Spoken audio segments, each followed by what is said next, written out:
We're wrapping up here soon, but I do want us to just address this for a second here before we get out of here. You know, today icebreaker. I want to ask a question.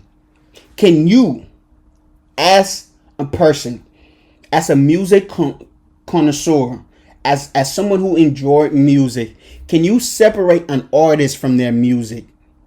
Like when I say an artist, their personal life, what they deal with, what they go through, what they were before the fame. Can you separate that from their music and still enjoy their music?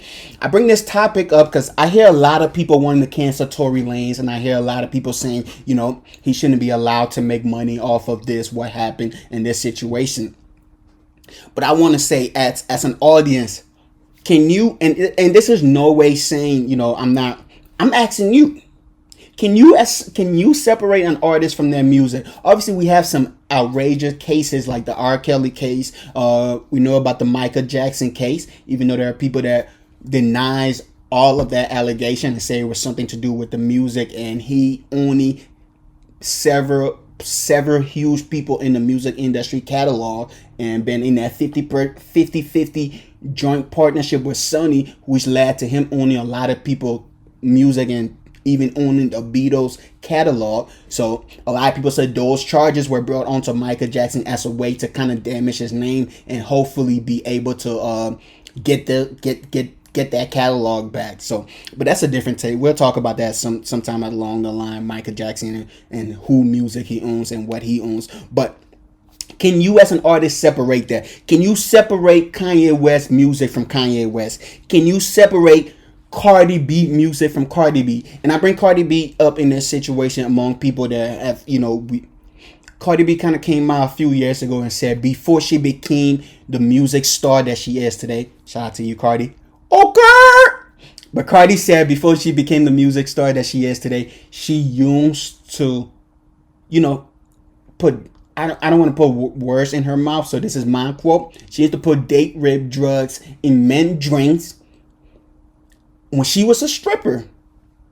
If a male potentially said that, we understand the ramification of that, right? Even though Rick Ross said something of that sort, we understand what that would mean, right?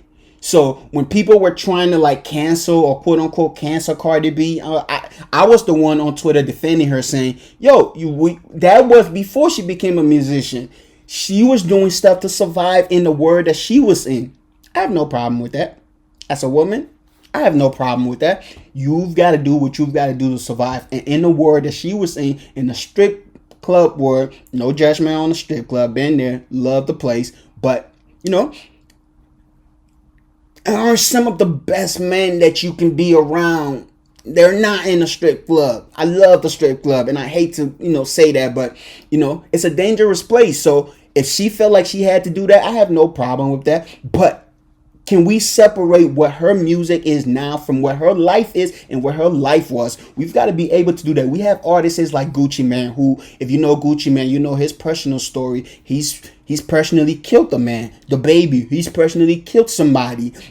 Whether it was in self-defense or not, can we as an audience learn to separate who the artist is from their music? Because I've been able to, I've been able to say, yo, you might be a scumbag. You might be the lowest of the lowest. But when Chocolate Factory drop at the family graduation or at the family meeting or at the family reunion and everybody is on stage two-stepping, you mean to tell me I'm going to ask the DJ to turn that off? Oh, come on. I can't do it. Listen, and here is my thing I say. Just because you're a scumbag, I'm not gonna hinder my happiness. If that two-step on Chocolate Factory makes me want to two-step on the barbecue floor, on the dance floor at the barbecue, I'm a motherfucking two-step. I don't care I don't care what you was.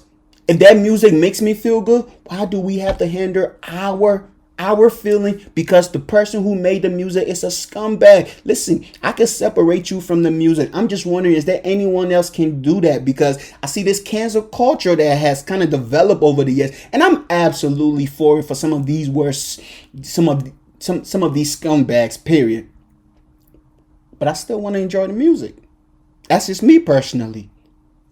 Chris Brown, I think he's a scumbag too. I think he's mature from that situation. But when Run It get on the dance floor, you mean to tell me I'm not supposed to run it? When these hoes ain't loyal, you mean I'm not supposed to scream out these hoes ain't loyal? These hoes ain't loyal. You know? We can learn to separate the music from the artist. And I kind of want to challenge us to do that. You know, instead of saying we cancel you, you're no longer irrelevant, we hate you, you're not allowed to make a living. Now, if you do some crime, you should absolutely do your time. Yeah, I believe that. I don't care if you are dope. If you do the crime, you should do the time. But we, as an audience and as consumers, I want to see us, and I want us to hopefully get to the place to where I'm not hindering my happiness because you're a scumbag. You gonna be a scumbag. I'm gonna think you're a scumbag. When that Chocolate Factory drop, when Run It drop, when Gucci Mane Lemonade drop, when Cardi B Bodak Yellow drop, when Kanye West Graduation drop, I'ma still motherfucking two-step because I can separate you as an artist from you as a person. And you as a person is a scumbag. You're gonna remain a scumbag. But if you as an artist is a dope artist, I'm gonna vibe to that music that you've already made, because if it makes me feel good, I'm not hindering that happiness